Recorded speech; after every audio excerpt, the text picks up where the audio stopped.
Good evening student. Start करेंगे हम आज का टॉपिक, और आज का टॉपिक है हमारा new chapter chemical coordination and integration. तो हमारी बॉडी के अंदर जो कोऑर्डिनेशन की प्रोसेस है वो दो उससे पूरी होती है। एक अभी हमने पढ़ा है nervous system, nervous coordination,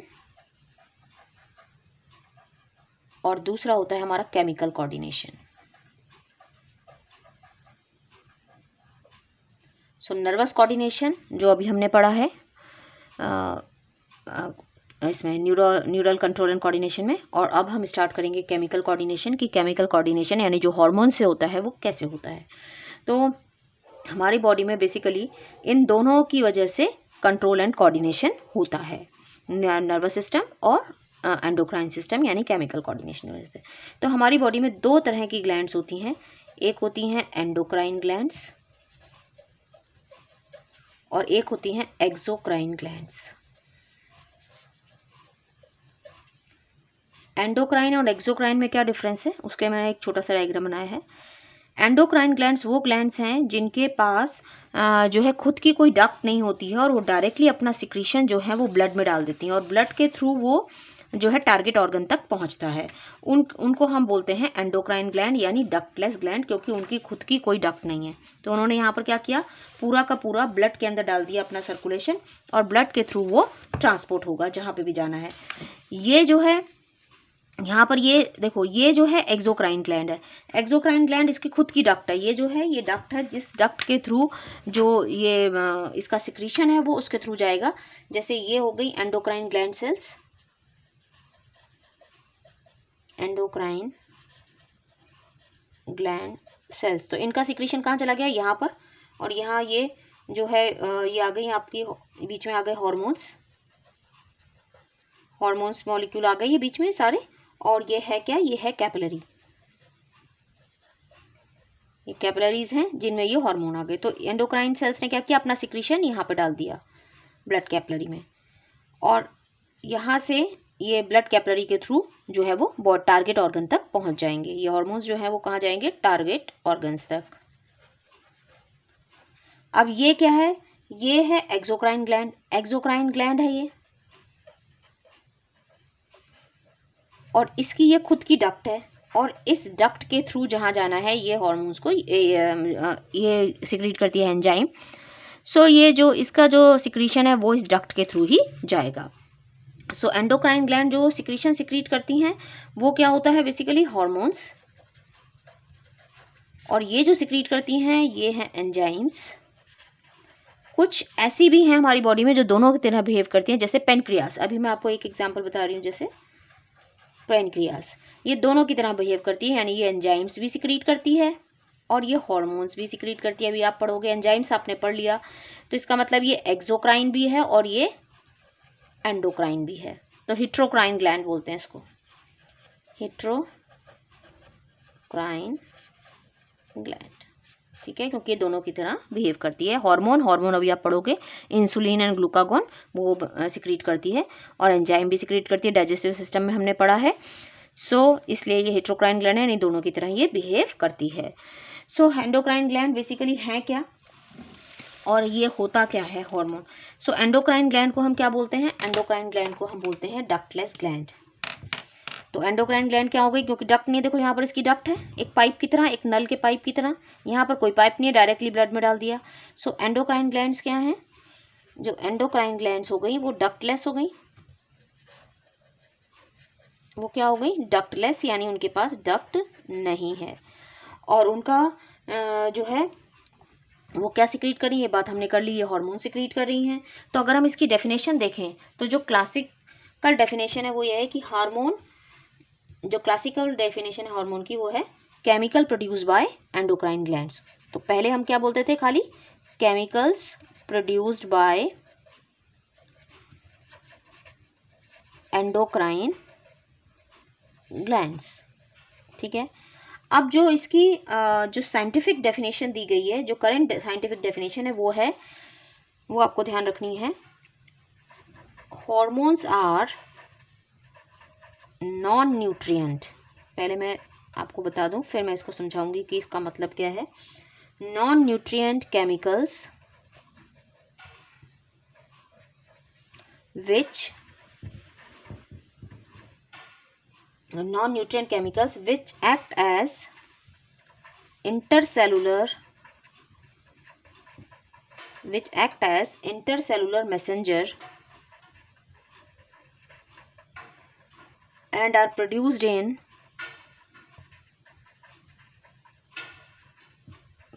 in trace amount। ये इसकी जो अभी की जो करंट साइंटिफिक डेफिनेशन है वो है, पहले तो हम खाली बोलते थे chemical produce by endocrine glands are called hormones. अब क्या है, hormones are non nutrient. Non nutrient का मतलब क्या है, यहाँ पर नॉन न्यूट्रिएंट का मतलब ये कोई न्यूट्रिएंट प्रोवाइड नहीं करा रहा, तो टारगेट ऑर्गन के जाने से पहले ही एंजाइम इसको डाइजेस्ट कर जाते, मतलब ये टारगेट ऑर्गन तक पहुँचता उससे पहले ही बीच में ही डाइजेस्ट हो जाता, इसलिए ये कोई न्यूट्रिएंट नहीं है, केमिकल है। Which act as a intercellular messenger. Intercellular messenger का मतलब क्या है कि एक सेल से दूसरी सेल में ये ट्रांसपोर्ट होता है। And are produced in trace amount, यानी बहुत कम अमाउंट में प्रोड्यूस होता है और इसका खाली उतने अमाउंट में ही इफेक्टिवली वर्क करता है। तो ये अभी की जो डेफिनेशन है वो हम इसको देते हैं।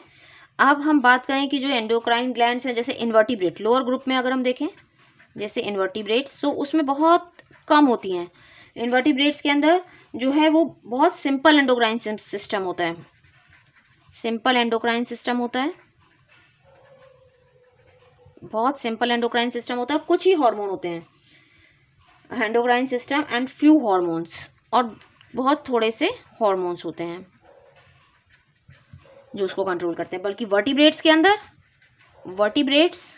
अंदर जो है वो डिफरेंट टाइप के एंडोक्राइन ग्लैंड्स है, जैसे पिट्यूटरी। अगर हम हेड से चलें तो सबसे पहले आ गया आपका पिट्यूटरी, फिर आ गया पीनियल, फिर पीनियल के बाद हेड से नीचे आ जाओ नेक पे तो वहाँ आ गया आपका थायराइड, पैराथायराइड,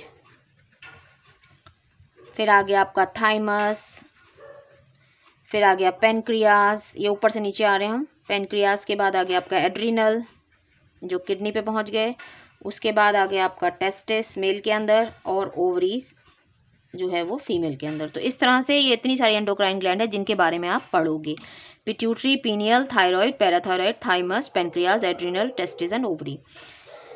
अब यहाँ पर हम बात करते हैं जो डिफरेंट एंडोक्राइन ग्लैंड्स हैं उनसे डिफरेंट केमिकल सिक्रीट होंगे, यानी डिफरेंट हार्मोन सिक्रीट होंगे, उनका क्या फंक्शन है उसके बारे में भी हम। इसके अलावा कुछ ऑर्गन्स भी हैं जो हार्मोन सिक्रीट करते हैं, जैसे gastro intestinal tract, GIT short में मैंने लिखा है, gastro intestinal tract, liver, kidney और हार्ट, ये आपने पढ़ा हुआ है, हार्ट से भी, किडनी से भी, लिवर, ये सारे ऑर्गन्स हैं जो हार्मोन्स प्रोड्यूस, ये सब क्या करते हैं, ये हार्मोन प्रोड्यूस करते हैं, इनके बारे में भी हम पढ़ेंगे।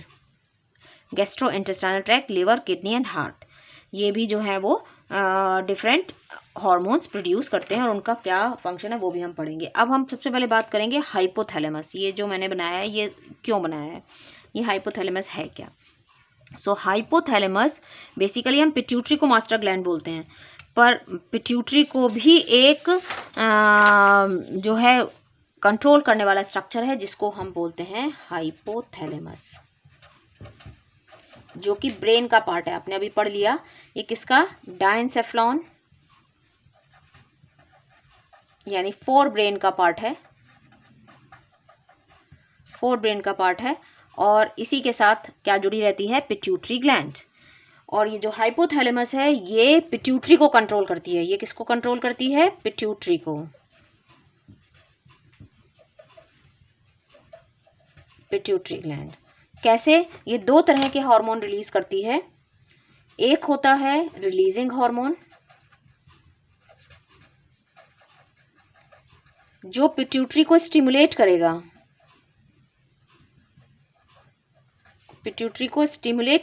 हार्मोन रिलीज करने के लिए, कि ये हार्मोन रिलीज करे। जब तक ये इसको स्टिमुलेट नहीं करेगा, किसका, हाइपोथैलेमस का रिलीजिंग हार्मोन, जब तक पिट्यूटरी को स्टिमुलेट नहीं करेगा ये हार्मोन रिलीज नहीं करेगी। दूसरा होता है इनहिबिटरी हार्मोन,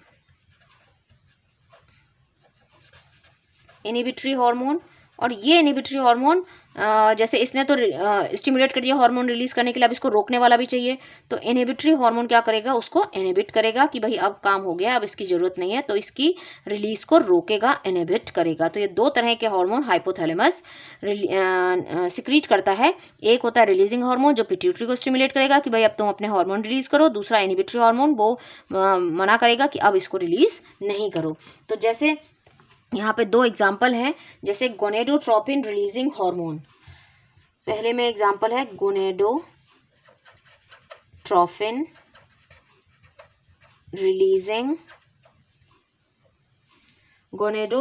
रिलीजिंग हार्मोन, इसको शॉर्ट में हम GnRH बोलते हैं। ये जाएगा जब हाइपोथैलेमस से, ये कौन रिलीज करेगा, हाइपोथैलेमस, तो ये जाके पिट्यूटरी को बोलेगा कि क्या रिलीज करे, गोनेडोट्रोफिन्स, तब पिट्यूटरी जो है रिलीज करेगी, गोनेडोट्रोफिन रिलीज करेगी। जब तक ये नहीं आएगा, पिट्यूटरी को स्टिमुलेट नहीं करेगा, तब तक पिट्यूटरी गोनेडोट्रोफिन रिलीज नहीं करेंगे। दूसरा है सोमेटोस्टैटिन,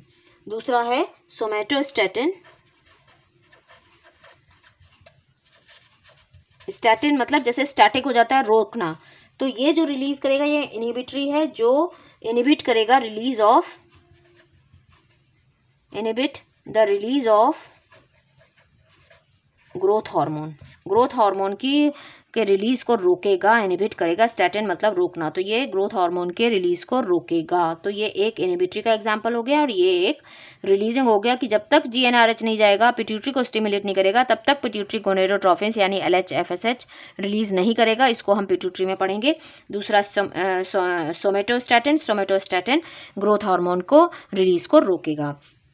और जो हाइपोथैलेमस है बेसिकली जो अपने हार्मोन रिलीज करता है, वो कैसे जाते हैं, देखो यहाँ पे मैंने एक छोटा सा डायग्राम बनाया है, ये हाइपोथैलेमस। अब ये हाइपोथैलेमस से जुड़ी हुई है पिट्यूटरी के दो हैं, इनको डिटेल में तो हम पिट्यूटरी में पढ़ेंगे, ये एंटीरियर पिट्यूटरी, पोस्टीरियर पिट्यूटरी। तो यहाँ पर देखो ये न्यूरॉन्स हैं हाइपोथैलेमस के, तो ये वाला जो पहले वाला न्यूरॉन है, यानी हाइपोथैलेमस के अंदर क्या है, न्यूरोसिक्रीटरी सेल्स हैं जिनको हम बोलते हैं न्यूक्लियाई, और जो ये हार्मोन रिलीज करती हैं, ठीक है। और ये जो है यहाँ पर देखो न्यूरॉन यहीं पे रुक गया है, आगे नहीं जा रहा, और अपने हार्मोन रिलीज कर दिया, और ये यहाँ से हाइपोफाइशियल ट्रैक से यानी ब्लड के थ्रू ही एंटीरियर पिट्यूटरी में जाएगा। यहाँ ये वाले जो अभी हमने बात की थी, गोनेडोट्रोफिन रिलीजिंग हार्मोन या सोमेटोस्टैटिन, वो किससे जा रहे हैं, वो यहाँ से जा रहे हैं, हाइपोफाइशियल ट्रैक से, कि न्यूरॉन यहीं रह गया। न्यूरॉन ने अपना जो न्यूरोसिक्रीटरी सेल्स हैं, उन्होंने अपना हार्मोन कहाँ डाल दिया, हाइपोफाइशियल ट्रैक में, यानी यहाँ ब्लड में, और ब्लड के थ्रू ही जो है वो एंटीरियर पिट्यूटरी में जाएगा। दूसरा कौन सा है, दूसरा देखो ये न्यूरॉन खुद ही घुस गया पोस्टीरियर पिट्यूटरी में, यानी खुद ही हार्मोन ले जाके यहाँ पे स्टोर कर देगा। ये खुद नहीं जा रहा है, ये सिर्फ ब्लड को दे रहा है, और ब्लड के थ्रू आगे जा रहा है, जिसको बोलते हैं हाइपोफाइशियल ट्रैक। और यहाँ का न्यूरॉन खुद ही यहाँ पहुँच गया पोस्टीरियर पिट्यूटरी में, यानी जो पोस्टीरियर पिट्यूटरी है वो डायरेक्टली हाइपोथैलेमस के कंट्रोल में है। तो यहाँ पर खुद यहाँ पहुँच गया, और अपना जो सिक्रीशन है वो डायरेक्टली अपने जो दो हार्मोन रिलीज करता है यहाँ पर, ऑक्सीटोसिन एंड वैसोप्रेसिन, ये दोनों यहाँ पे स्टोर कर देता है पोस्टीरियर पिट्यूटरी में। सो पोस्टीरियर पिट्यूटरी के जो दो हार्मोन यहाँ पर मिलते हैं वो कौन बनाता है, हाइपोथैलेमस, और इन न्यूरॉन के थ्रू वो यहाँ पर स्टोर हो जाते हैं, जिनको हम पूरा डिटेल में पढ़ेंगे पिट्यूटरी ग्लैंड में, ठीक है। और यहाँ के जो हैं वो ब्लड के थ्रू एंटीरियर पिट्यूटरी में जाते हैं। तो ये आपको समझ में आया होगा कि क्या है। So thanks for watching, please like, subscribe and share.